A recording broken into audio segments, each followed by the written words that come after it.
Is there another director that fell so far from what he used to be than Guy Ritchie? Long gone are the days of Lock, Stock, and Snatch. Operation Fortune. Ruse de Guerre is a poor excuse for a spy movie with a good cast that should have done much better. Jason Statham, Aubrey Plaza, Josh Hartnett, Cary Elwes, Bugsy Malone and Hugh Grant star in this mess. A poor execution at multicultures in modern family dynamics. With accomplished actors like Jonah Hill and Eddie Murphy on board, they produce a stinker of a movie. A biotech company has the technology to clone history's most influential people with just a few fragments of DNA. The Satanists behind it all find Jesus' DNA and want his clone to be the embodiment of evil. A terrible movie. The COVID-19 inspired film brought out the worst of the pandemic in the worst of its stars. The story makes every character unlikable and is one of the worst films of 2023.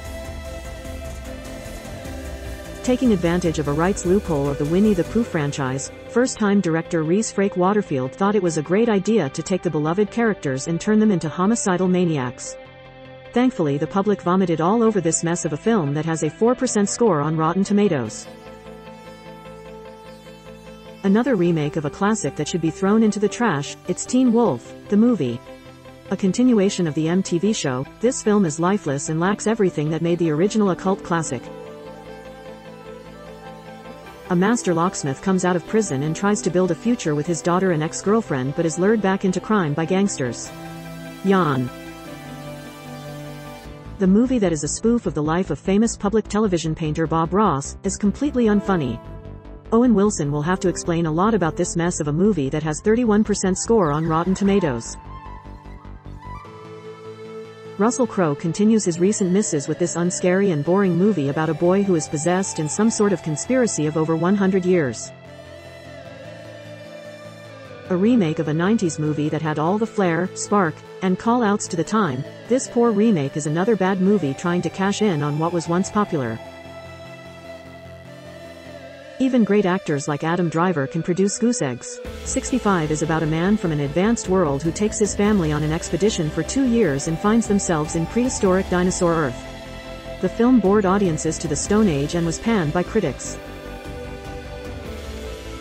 With a cast that featured Chris Evans and Ana de Armas, the film should have been a hit, it wasn't. In a played-out plot of the hunky guy that falls in love with a spy, the film was overplayed despite cameos from Ryan Reynolds, Anthony Mackie, and Sebastian Stan. The same cannot be said for other areas. Reese Witherspoon and Ashton Kutcher take us back to really crappy romance films of the 2000s. In Your Place or Mine. After a one-night stand many years later, the two decide to house swap. A pointless sequel, a broke Mike now travels to London to get himself back on his feet as he will have to get back on stage and continue to dance shirtless. Yawn. Yet another remake of a decent movie from the 90s.